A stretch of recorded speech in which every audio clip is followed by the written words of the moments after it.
Greetings, respected Bhante. Greetings, everyone. Welcome to our weekly Awakening Friends gathering. Let us begin by settling into stillness. This is a great opportunity for us to quiet our mind and get prepared for our session today.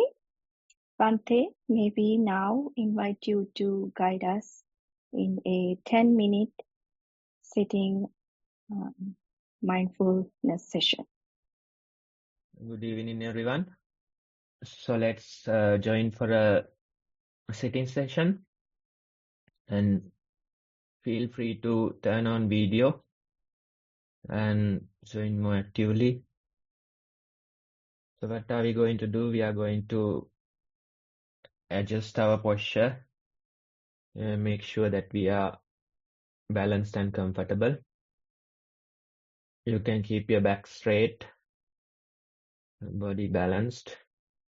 And once you are comfortable with your posture, you can gently close your eyes. Now you are seated and you have your eyes closed. Simply notice the present moment. You might feel surrounding sounds in it. Sometimes various thoughts, memories come. But among these things, we can feel the breathing. We are not trying to force our breath. Instead, we feel the natural breathing.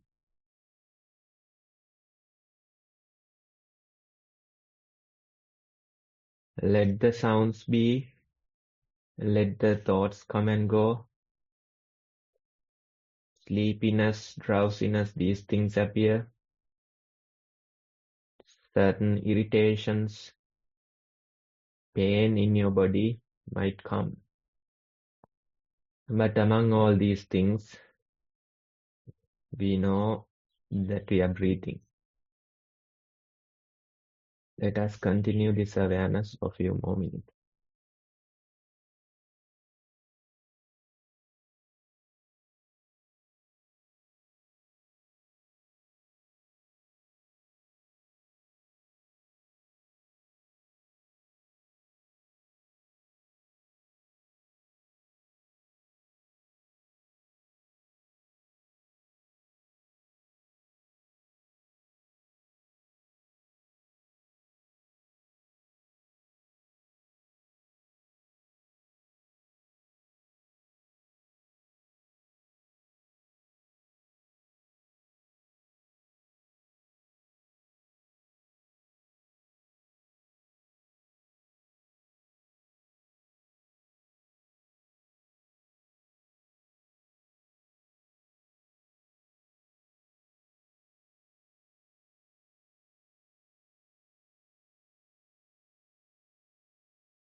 Thank you, Bante, for that beautiful guidance, and thank you, everyone, for that really beautiful silent sitting together. Now that we are moving on to our next part, discourse discussion. With that, once again, I would like to respectfully invite our teacher to guide us on these teachings. And also, I would like to invite Chatur to be our reader today as well. We are going to read from the Numerical Discourses of the Buddha, translated by Bhikkhu Bodhi. And we are referring to the second discourse. We are still on the second discourse titled Abandoning the Hindrances. And we will be reading the 16th paragraph today on the page 91. Chatura, you may begin once I shared my screen. Over to you, Chatura. Thank you. Thank you, Kalpani. Homage to the Blessed One, the Arahat, the Perfectly Enlightened One. Bhikkhus, I do not see even one other thing on account of which unarisen sensual desire does not arise, and arisen sensual desire is abandoned, so much as the mark of the unattractive. For one who attends carefully to the mark of the unattractive, unarisen sensual desire does not arise, and arisen sensual desire is abandoned.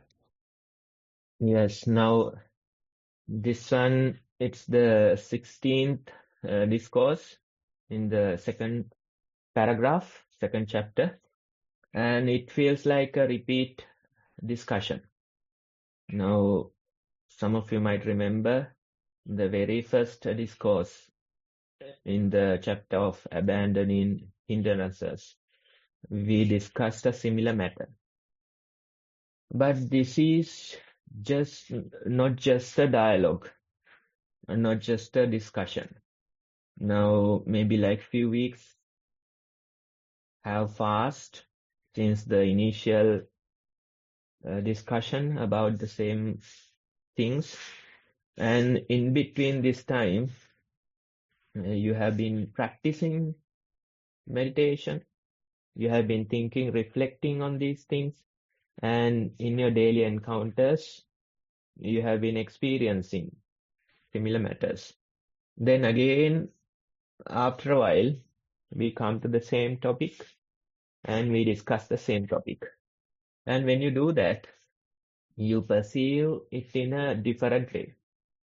Sometimes you get to understand different aspects of the same teaching, right? So it's a journey. As a group, we are going on a journey. We discuss a certain matter. We go into our usual lives. We practice a little. We experience different things. We think about those things. We reflect. Then again, we come back and we have another discussion. So that's that way. It's an ongoing journey, and that's how we can develop the path. It's a journey. You have to do your thing. You have to support it, but allow it to mature naturally, right? It's like growing a plant. You can't force it to grow. Instead, you can do your part. You can support it with, let's say, proper place, sunlight, water, fertilizer. That part you can do, but the rest is up to the plant. You can't force it out. You can't rush it. You do your part. You allow the plant to grow. Same goes for the practice. We do our part. We meditate every day, at least for like 20-30 minutes. We discuss Dhamma. We share our experiences. We go into the world. Again, we come and discuss. That way you do your part, right? The path or the practice will mature. It will mature in itself. You can support it in a certain way, but rest, it's about, naturally growing. So that's what we are doing. It feels like a repeat discussion, but we are considering the opposite side of the previous discussion. Previously, we discussed about the reason for unarisen sensual desire to arise, and for the arisen sensual desire to expand. We discussed that part. Now Buddha is pointing us towards the opposite. What is the reason for unarisen sensual desire does not arise? Arisen sensual desire is abandoned, mark of the unattractive. Earlier, Buddha talked about mark of the attractive. Now, the discussion is about mark of the unattractive, right? So that way, it feels like a repeat discussion, but we are considering the other side of sensual desire. Now, we talked about mark of the attractive, and we discussed how we encounter these things in our lives. Let's say you are living a busy life. You have work, you have families, you have various things to attend to, right? So that way you function. And when you really think about it,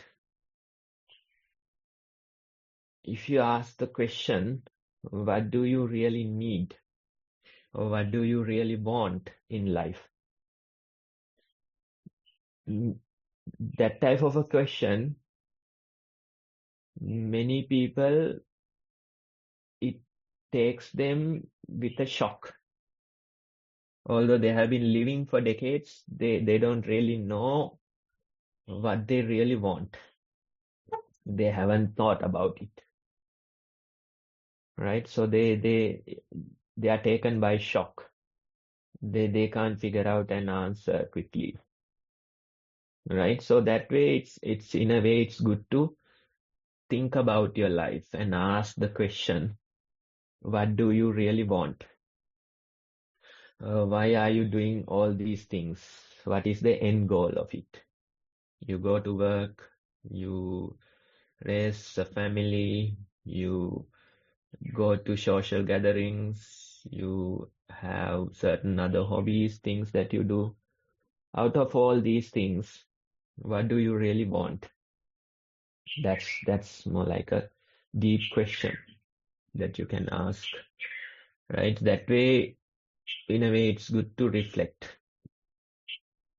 Think about your life. Think about the things that you do, right? And in a way, when we think about it, we can feel we are trying to control everything. That's what we want. Let's say we want bodies that don't grow old. That's what we want, right? So we want to control the body. We want friendships that don't change. We want people that don't die. And probably we want money that doesn't depreciate, right? And we want choices that aren't mistakes. So that way, in our whole effort, it feels like we try to control everything. This controlling behavior is more like, only having one side. We are demanding only a single side. Let's say mark of the attractive. That's all we need, right? We don't like the bodies that grow old because we get to see the mark of the unattractive. We don't like friendships that change because we get to see the mark of the unattractive. You can experience these things. We don't want people to die, then we get to see the mark of the unattractive. Right? We don't want our money to depreciate or get destroyed in some manner because we get to see the mark of the unattractive. Then even the choices, if they are mistakes, then we get to see the mark of the unattractive. So that way, in a way, we are fighting this whole universe. We are fighting the whole nature of things. In a way, it's like Buddha gives this metaphor. A person goes to a river. River, the nature is flowing downwards, flowing towards lower grounds. That's the nature of the river. And this person, in a high voice, is demanding this river to flow uphill.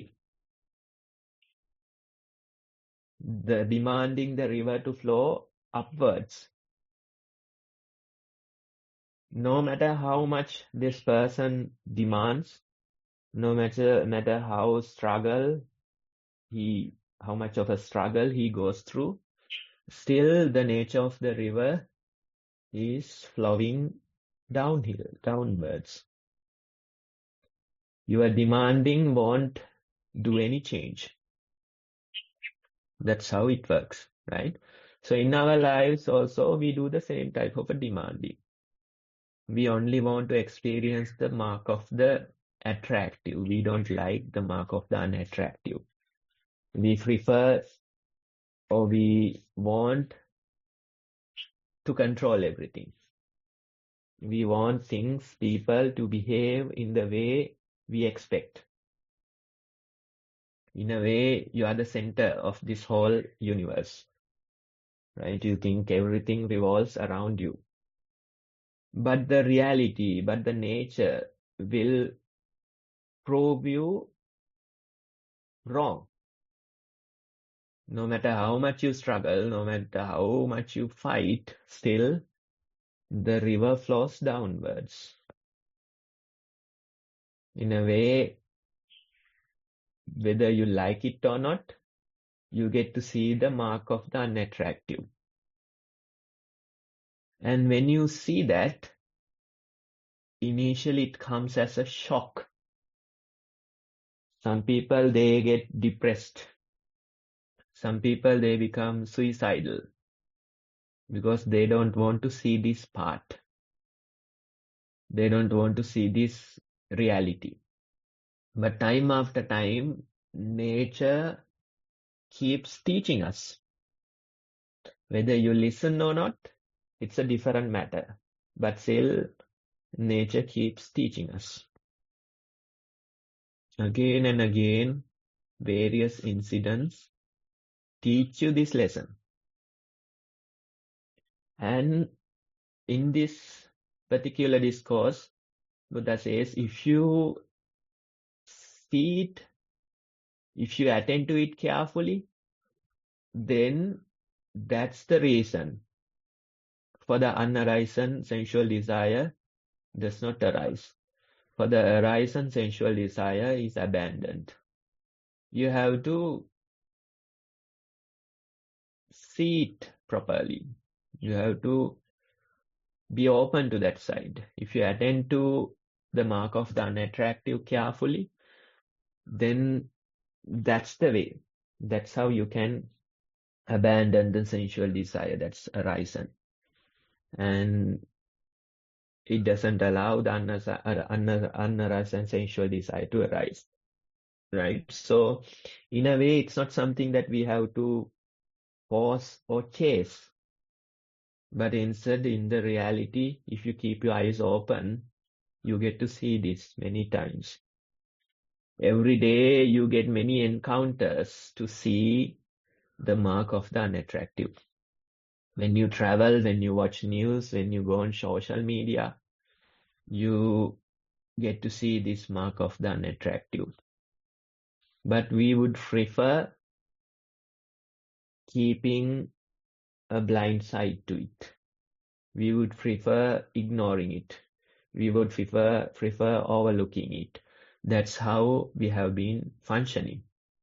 But this is an invitation for you to see that side of it. See the other side of the same coin. Right?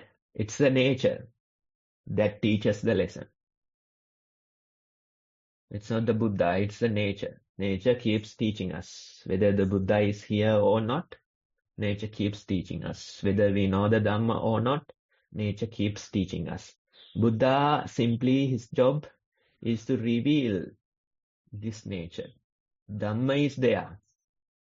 Dhamma is there all the time, but it's a Buddha that will reveal this. Right? So nature, you can see the mark of the unattractive. When you like something, when that liking is shattered, then you get to see the mark of the unattractive. When your body grow old, then you get to see the mark of the unattractive. When friendships are broken, fallen apart, you get to see the mark of the unattractive. When people die, you get to see the mark of the unattractive. When your hard-earned money is destroyed, you get to see the mark of the unattractive. When your choices become mistakes, you get to see the mark of the unattractive. So this way, every day, we get many opportunities to see this. If you keep your eyes open, if you have an open mind, this nature will appear. Right? It's the reality. It's not in a way bad. It's not in a way negative. In this world we live in, positivity is overrated. You can see positivity is marketed everywhere. Right? You see the ideal family. Man with a six-pack, woman who is beautiful, a home, car, a boy and a girl as children. That's the ideal family, right? If you have that, you are happy. That's what the world says, right? Everywhere, you only get to see the positive side, right? Negativity, they try to hide it. Sick people, they don't want them in the outside. They want them hospitalized, right? If you have a sick person, if you don't hospitalize them, then it's an abuse, right?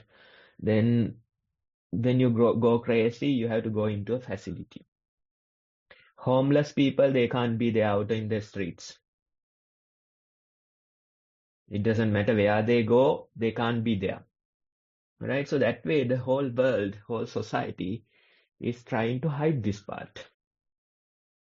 That's the true nature. Especially in the Western world, you can see this, right? No matter how much you try to hide, still you can't really hide it, right? Still you get to see homeless people on the streets. Still you get to see crazy people. Still you get to see the sick. Still you get to experience the death, right? That way, no matter how much we try, no matter how we think that this is negative, this is the reality. This is not negative. This is the utter reality of this world, right? So it's like the other side of the coin. And when we experience that, if we attend to it carefully, then that's the way to develop your path. Don't become suicidal, don't become depressed. Instead, simply keep your eyes open and see what is happening. Order becomes disorder. That's what's happening, right? In your whole life, maybe you have tried to establish order. But if you try to establish order, then disorder follows. because it's like more like a two sides of the same coin, right? One side is order, the other side is disorder, right? The whole dream world is destroyed within few seconds, within few minutes. Disorder appears, right? You try to, establish things, you try to educate your children, you try to do things in a proper way, you tried insurance, you tried all the safety precautions. But among all these things, disorder appears. And when that appears, you become suicidal, you become depressed. But this is the real nature of the world. I have seen this video on YouTube, probably like a week ago, and it was a 5-minute video. Utter chaos, right? Really disturbing. But still, in that video, it's like you get to see a whole lot of teachings there. It's like you can even experience Dhamma in that more than attending a retreat, right? You spend 5 days in a retreat, still you don't get to experience that much of Dhamma. Within that 5-minute video, you get to experience so many teachings.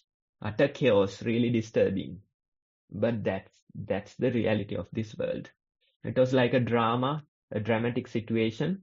Some people, probably like, family members around 15, 20, they have gone on a trip in Sri Lanka, and some location at a river, they went to take a bath. And 5 young people out of the crowd drowned and died. 5 people, can you imagine? 16 years old, 18 years old, 20 years old, right? So this video, it shows the dramatic moment. The parents are screaming, fainting, trying to, ask for their children. Then somebody comes and accuses them, telling that we told you not to go into this river. We warned you, but you didn't listen. Somebody is trying to reason it out. Then again, some people they try to swim. They try to bring the children out. They try to bring the bodies out. Then a body is dragged towards the shore, and someone goes and hugs the body. Then another lifeguard comes and try to breathe life to it, right? So that way, utter chaos, right? 5-minute video, but you get to see the whole reality in this, right? Maybe the parents, for their entire lifetime, they have tried to establish order. They have tried to take care of their children. They made sure that nothing happens to them. But within few minutes, everything turns into chaos. Order turns into disorder, right? And that lesson we are not ready to hear. That lesson it feels like really disturbing. We become suicidal when something like that happens. But that's the real world. That's the reality that we live in. And I'm sure no matter how much you fight, still in your lives also you have experienced at least a couple of such occasions. Whether you like it or not, it happened. And you became depressed, you became suicidal. But maybe due to those very incidents, you are here today. You are in a Dhamma discussion on a Saturday evening. Probably that's the reason, right? So that way, these things, they get us closer to reality, the mark of the unattractive. They get us closer to practice.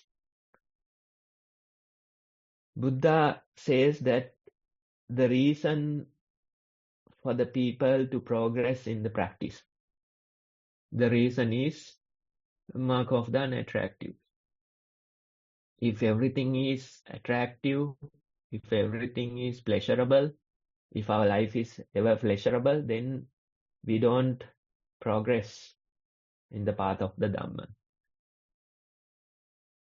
Right? It's a negative side that makes us progress in the path. So these things, if you keep your eyes open, then you get to experience them. You get to experience the reality of this world. It's always a polarity. It's like a magnet, you know. Magnet, it has two poles. And let's say you try to cut or you try to separate a single pole. You cut the magnet in half, or you cut the magnet and you try to separate the north pole. Can you do that? The two new parts, they'll become again poles. They'll become again a fresh magnet, right? So you can't have a north pole hanging by itself. That's not how it works, right? So it's a polarity. It's like a magnet. So this world is also a polarity. That's where we live. If you want order, disorder comes with it. If you want pleasure, pain comes with it. Let's say if you want light, darkness comes with it. If you want to establish good, evil comes with it, right? So all these things, they are pairs, they are poles. You can't take one without the other, right? So our whole struggle is simply to take only a single pole. We want only the pleasure. We don't want pain. We want order. We don't want disorder, right? We want light. We don't like the darkness. We want good. We don't like evil. That way, the whole fight, whole struggle is to separate a single pole. That's what the world is doing. Pain, pleasure principle. They want to create, maximize pleasure, minimize, destroy displeasure, right? That's what they want. That's why so many painkillers are there. There's a real demand for the painkillers. You can't experience pain. You want to numb yourself through life, right? So that way, the whole struggle is to separate a single pole. That's not possible. Instead, it always comes with the opposite side, right? So this duality or this polarity, you have to understand, and you have to realize that's the very nature of this world. That's the part of the unattractive. The mark of the unattractive, you get to see the polarity nature. Couple of days ago, we were conducting a children's session, a Satipathala session, and one of the children, probably like 12 years old, was sharing an experience. She was saying, I felt neither warm nor cold. That's what she said. Neither warm nor cold, right? So I asked her, that's comfortable, right? And then she said, yes, that's comfortable, right? So that's the peace that we can really find in this world. You can't have one side without the other. That's not possible. Instead, you have to separate yourself from both the poles. You have to separate yourself from this polarity. That's how you can create the peace within. You have been asking only a single side. That has been the whole struggle. But now you know that these are poles. It's a polarity, right? And you have to separate, or you have to distance your mind from both these poles. That's the very idea, right? Pain comes with pleasure. If you seek pleasure, then pain follows. So if you can separate yourself, or if you can distance yourself from both these ends, then that's the way to find lasting peace. That's the whole practice. When we meditate, we start with the breathing. We pay attention to the breath. We are mindful that the breath is there. Then when you pay attention to it, when you keep observing it, what happens? Naturally, the breath disappears.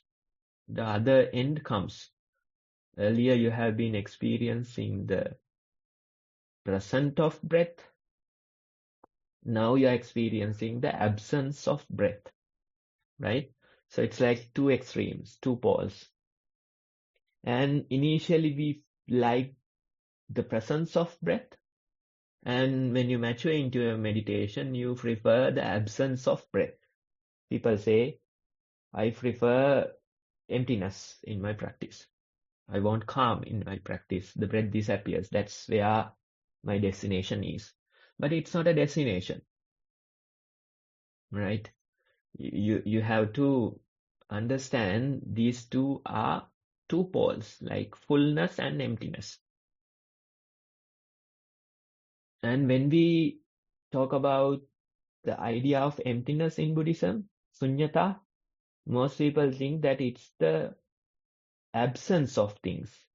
It's the nothingness of things. But that's not the real emptiness. Instead, the whole idea of emptiness is simply distancing yourself from this polarity. Sometimes the mind is full, sometimes the mind is empty. You distance yourself from both these situations.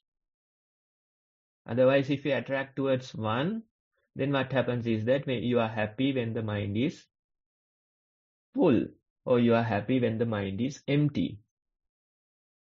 Other end, you try to fight it. No, that's not how it works. Instead, you have to distance yourself from both these extremes, both these ends. And simply, that's the whole idea of emptiness. Whether your mind is full, you are unshaken. Whether your mind is empty, you are unshaken. That's the whole idea, right? So that's why in your meditation, we say when the thoughts come, let them come. Let them come. See whether your mind is shaken by them. If the mind is not shaken, then that's good practice. Sometimes the mind becomes empty, right? See whether you prefer that state, whether you have a liking towards that state. If you have a liking, then you are caught. Sometimes people come and praise you. You know, there is a difference between a compliment and flattery, right? Flattery is more like have a hidden mean. So they come and flatter you, right? Try to convince you towards something. So when that happens, if you are happy, then you are caught. Then some people come and blame you, destroy your whole status. If your mind is shaken, then still you are caught. There's this very nice story. Buddha goes on foot with some crowd, forest areas. You don't have people for many miles. So they travel in a caravan. Buddha and some monks are there. Some other people are also traveling, right? So in many days, many weeks of travel, some bhikkhus, some monks, they get to hear that couple of people that are traveling with them, that there's a teacher, some other practice, some other Dhamma, there's a teacher, right? The teacher is blaming the Buddha along the way while traveling with them. And the disciple is praising the Buddha. So after experiencing this for many, many days, the monks couldn't hold it. So they went to the Buddha and they said, Bhante, do you know, there are a couple of people who are traveling with us. They are from some different faith. And the teacher, he is always blaming the Buddha. And we get to overhear. Then the disciple is praising the Buddha. And we got to overhear that as well. Then the Buddha says, monks, if you got angry when the Buddha was blamed, then you are caught in samsara. If you got angry, if you got happy when the Buddha was praised, then you are caught in the same process. So the Buddha wasn't focused about other people's comments. Instead, he brought his attention towards the practice of these monks who were listening to that discussion, right? If you got happy when the Buddha was praised, then you're caught. If you got sad, angry when the Buddha was blamed, then you're caught, right? So blame and praise, these things are natural to the world. Some people, they come and praise you, flatter you. Try to see whether your mind is happy. Some people come and blame you. They destroy your reputation. Try to see whether you are angry or shaken in your mind. So these things, they are polarities. These things, different poles, opposite poles. If you are caught in one, you are caught in the other. Right? So you have to make sure that you distance yourself from both these extremes. How to distance? Simply see the likes and dislikes. Simply see the reaction within. Being mindful of that reaction would help you to distance yourself in time. Right? It's not happening within a day. It's not happening within a week. But when you continue your observation for a few months, then you get to see that you are distancing. People come and praise you, still you are not shaken. People come and blame you, still you are not shaken. So your mind is distancing itself from the polarity of the world. That's how you can find lasting peace. Thanks for listening. Thank you so much, Bhante, for that valuable teaching and guidance, as always. As we come to our discussion part, I would like to open the floor for any closing thoughts and reflections. Speaking of which, I would like to start with a reflection report that I received from a practitioner. One day I'm going to read it out loud. I started walking slowly along a corridor with a tiled floor, keeping my hands behind my back. As I walked, I felt how my feet touched the ground, the lines of the ground between the tiles and the smoothness of the surface. After a while, I noticed a little pain around my left ankle, but it disappeared after a few moments. Walking for about 40 minutes made my feet feel slightly tired and pressured.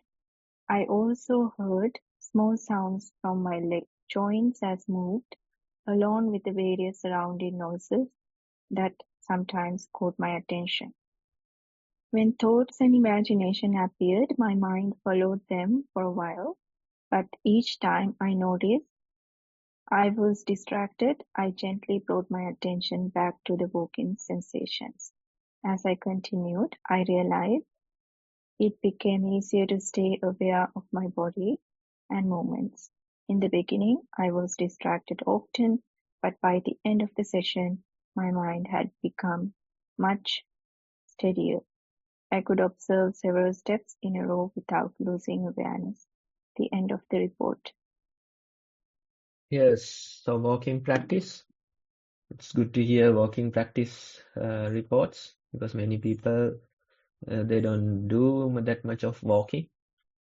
But walking we give like 50% weight, same as the sitting practice. So it's important that you do a daily walking session.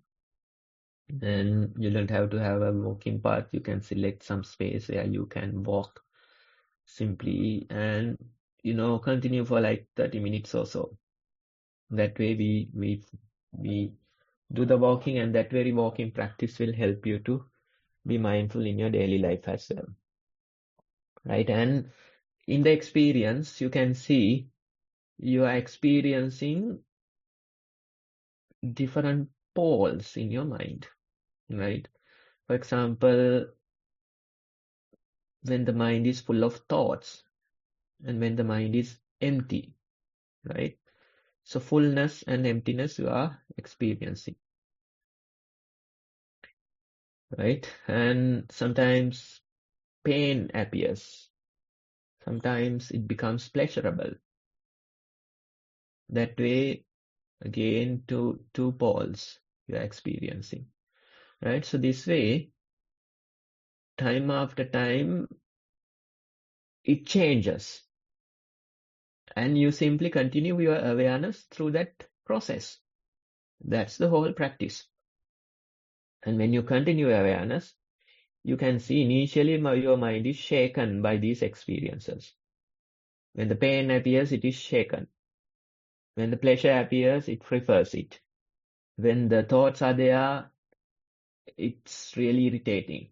When the thoughts disappear, you feel comfortable. That way you can see the mind is going through this whole process, and we simply witness it. That witnessing part is what we do. Right? And that witnessing part will allow you to distance yourself from this whole process. We go through this time after time, we allow these things to come and go. And naturally, in the process, you get to distance yourself from this whole process. Right? You distance yourself from this polarity. That's the idea of the practice. So don't try to discriminate meditation sessions. Don't try to discriminate that this is good, this is bad.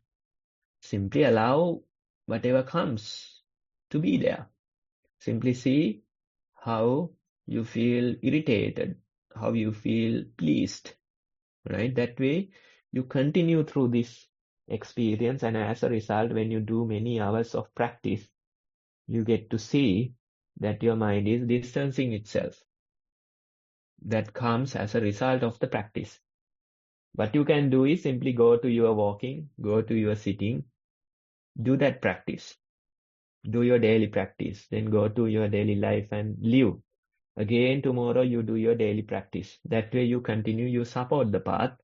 And as a result of this practice, your mind will distance itself. That will come naturally. That's how the change will happen. We say you have to gather meditation hours, right? For a beginner, we say try to do at least try to complete at least like 1 hour of formal meditation. So this person starts with like 10 minutes sitting, 10 minutes walking. That way within few days they can cover 1 hour probably. And they are very happy. They come say, Bhante, I have covered 1 hour. Then what's the next advice would be? Then we have to tell them cover 10 hours. Then 10 hours might take few weeks for them to cover, right? And then somehow they complete 10 hours and they come and say that I have covered 10 hours. Then you have to tell them cover 100 hours. 100 hours might take few months for you to cover, right? Finally, if they have covered it, they have to tell them now try to achieve 100 hours, 1000 hours, right? 1000 hours might take few years even. But when they complete it, you have to tell them now try to cover 10,000 hours. Dalai Lama is saying many people in Tibet, they have covered at least 10,000 hours of meditation, right? 10,000 hours may take many decades, but still that's the whole path, right? And when you cover more and more, when you gather more and more hours, you get to see how your mind is naturally distancing itself. If you have proper advice, if you know what you are doing, then this change will happen, right? So that's the very idea. Thanks for sharing. Thank you so much, Bhante, for that valuable advice.